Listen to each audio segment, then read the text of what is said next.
Hello guys. In the previous video, we understood what is GDP in a very basic and in layman language. ठीक है, एक basic idea आपको लग चुका होगा कि जीडीपी क्या है. ठीक है, क्या है जीडीपी? वैल्यू है of all the goods and services produced in a country in a specific time. तो अब मेरे को क्या निकालना है? मेरे को निकालना है जीडीपी का फॉर्मूला क्या है जीडीपी निकालने का. ठीक है, अब क्या हुआ होगा? कंजम्पशन हुआ होगा कुछ कंट्री में. ठीक है, कंजम्पशन किसने किया होगा? हाउस होल्ड ने कंज्यूम की होंगी कुछ चीज़ें, गुड्स और सर्विसेज दोनों हो सकती हैं. तो इन पे कुछ एक्सपेंडिचर किया गया होगा. ठीक है, उसकी कुछ वैल्यू होगी, तो that will be included in your GDP. उसके बाद इन्वेस्टमेंट. अब जो आपके बिजनेसेस हैं या ऑल दोज थिंग्स, वो कुछ मशीनरी भी खरीदेंगे, मतलब दैट इज कैपिटल कुछ खरीदेंगे. वो किसी भी फॉर्म में हो सकता है, आपका बिल्डिंग्स हो सकती है, टेक्नोलॉजी हो सकती है. तो जो आपके बिजनेसेस हैं वो इन्वेस्टमेंट कर रहे हैं इन योर कंट्री, तो that would be included in GDP. After that government spending. Government भी पैसा खर्च करती है पब्लिक सर्विसेज पे, इंफ्रास्ट्रक्चर पे, दैट इज ऑल्सो जीडीपी. तो वो क्या हो जाएगा? Government expenditure. उसके बाद आता है IX, मतलब कि इंपोर्ट एंड एक्सपोर्ट के बीच का जो डिफरेंस है वो आपका क्या है? IX है. कुछ चीज़ें आप इंपोर्ट कर रहे होंगे, कुछ चीज़ें आप एक्सपोर्ट कर रहे होंगे. तो आपका मान लीजिए लेट्स से आपने 120 का एक्सपोर्ट किया और 115 का इंपोर्ट किया. ठीक है, जो इसके बीच का डिफरेंस होगा that will also be included in your GDP. तो हमारा क्या होना चाहिए? एक्सपोर्ट ज़्यादा होना चाहिए, इंपोर्ट कम होना चाहिए. तो इन बेसिक लैंग्वेज इससे अलग कोई खर्चा आपका नहीं होगा. क्या तो हाउस होल्ड गुड्स और सर्विसेज पे पैसा खर्च करेंगे, या बिजनेसेस इन्वेस्टमेंट पे पैसा खर्च करेंगे. ठीक है, गवर्नमेंट एक्सपेंडिचर पे पैसा खर्च करेगी on infrastructure and all other those things. और इंपोर्ट और एक्सपोर्ट होगा, उसका नेट आपको लेना है. तो दैट इज योर जीडीपी. ठीक है, इसके अलावा अगर कुछ होता है तो आप सोचिए, बताइए. अब लास्ट टाइम किसी ने क्वेश्चन किया था कि रेमिटांसेस will they be included in GDP. तो रेमिटांसेस क्या होते हैं? पहला क्वेश्चन ये है, रेमिटांसेस क्या होते हैं? कि आपका कोई भी फैमिली मेंबर, फ्रेंड या कोई भी living in some foreign country. ठीक है, वो कहाँ पे? इन सम फॉरेन कंट्री ही और शी इज लिविंग. तो वो वहाँ से कुछ अर्न किया उसने, एंड ही और she is sending you that money in India. ठीक है, अब आप अपनी डेफिनेशन पे जाइए. बेसिक डेफिनेशन पे क्या बोलती है? Goods and services produced with in the country. ठीक है, तो जो इन्होंने सर्विस या गुड्स प्रोड्यूस करके जो इनके पास वैल्यू आई, वो किसके जीडीपी में होगी काउंट? इस फॉरेन कंट्री के. लेट्स से यूएसए में कोई किसी ने कुछ सर्विसेज दी. ठीक है, मान लीजिए यूएसए में कोई लॉन्ड्री सर्विसेज दे रहा है, एंड ही और she is a resident of India, और वो अपने घर पे कुछ पैसा भेजते हैं. सर्विस कहाँ प्रोवाइड कराई गई है? In USA. तो प्रोड्यूस कहाँ पे हुई है सर्विस? In USA. तो किस जगह पे आएगा उसका जो जीडीपी में किस कंट्री के इंक्लूड होगी? That will be included in the country of USA. ठीक है, तो रेमिटांस का जो पॉइंट है, आई think I made it clear. उसके बाद आपके दो तरह के जीडीपी होते हैं. फर्स्ट होता है आपका nominal GDP, and second one is your real GDP. ठीक है, अब डिफरेंस क्या है नॉमिनल एंड रियल? अगर आपको कोई पॉलिटी का कॉन्सेप्ट याद हो, आपको पता होगा एक नॉमिनल हेड होता है और एक रियल हेड होता है. ठीक है, ऑफ एग्जीक्यूटिव. नॉमिनल हेड कौन होता है आप मेरे को कमेंट में बताएंगे, और रियल हेड कौन होता है. ठीक है, तो ये आपका पॉलिटी से भी रिलेट हो गया. अब हम देखते हैं नॉमिनल जीडीपी और रियल जीडीपी.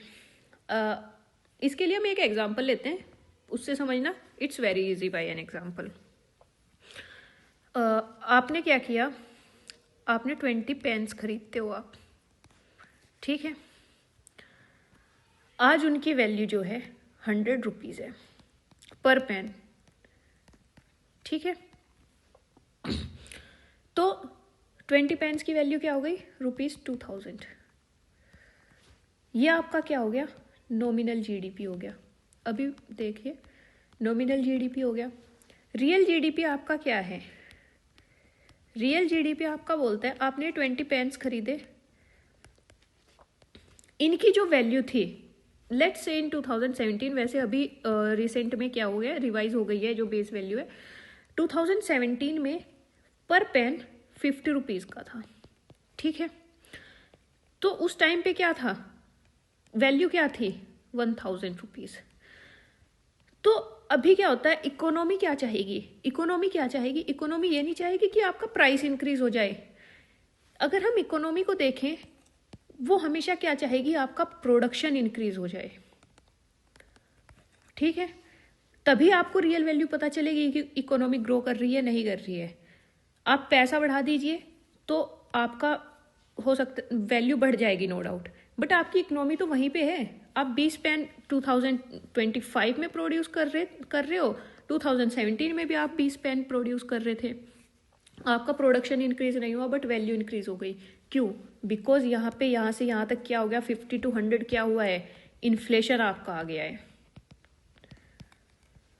तो रियल जीडीपी क्या है, विदाउट इन्फ्लेशन है, बट नॉमिनल जीडीपी में आपका इन्फ्लेशन आ चुका है। अगर आपको मतलब इकोनॉमी को देखना है तो आपको इसी को नॉमिनल को 2025 को आपको रियल टर्म्स में देखना है। आप कैसे देखेंगे कि जो ये 20 पेन है ना, ये 2017 भाई मेरा बेस ईयर है, उसमें कितने के थे, 50 का था, आज भी 50 का है। अभी कितने पेन है, 20 प्रोड्यूस कर रहे हैं, 50 के बेसिस पे हम लेंगे, कितने का हो जाएगा, 1000 का। तो ये आपको क्या बताएगा कि इकोनॉमी ग्रो नहीं करी है in actual sense, nominal GDP आपका बढ़ा है due to inflation. So I think I made this point very clear to you. So this is about GDP, nominal GDP and real GDP. उसके बाद आपका आता है उसके बाद आता है आपका कैलकुलेशन ऑफ जीडीपी, ठीक है। अब 3 तरीके से हम जीडीपी का मेथड है कैलकुलेट करने का। फर्स्ट वन इज आपका इनकम मेथड है, ठीक है। दूसरा आपका एक्सपेंडिचर मेथड है and third one is your production method.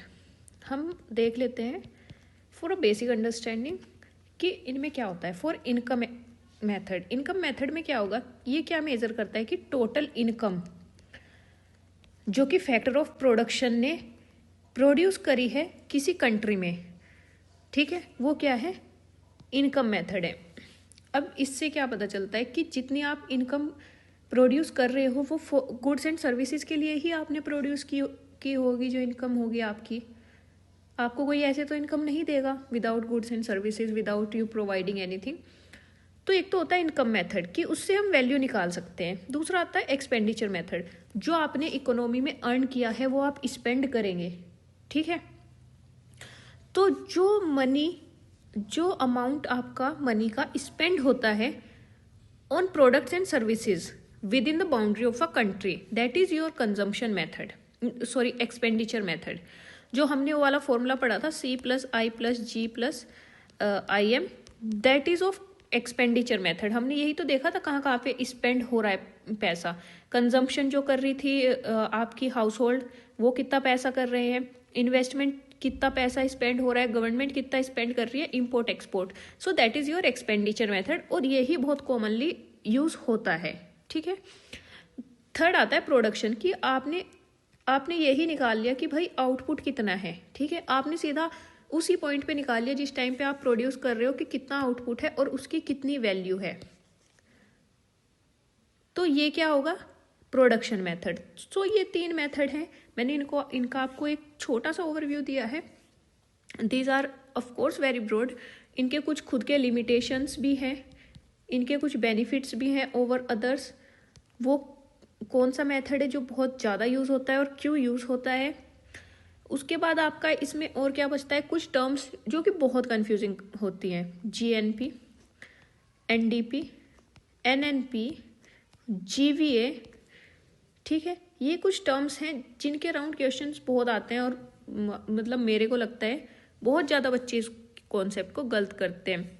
So tomorrow in the next video we will be covering all these terms from very basic understanding in layman terms कि आपको समझ आए. ठीक है. So thank you so much. That's it for today.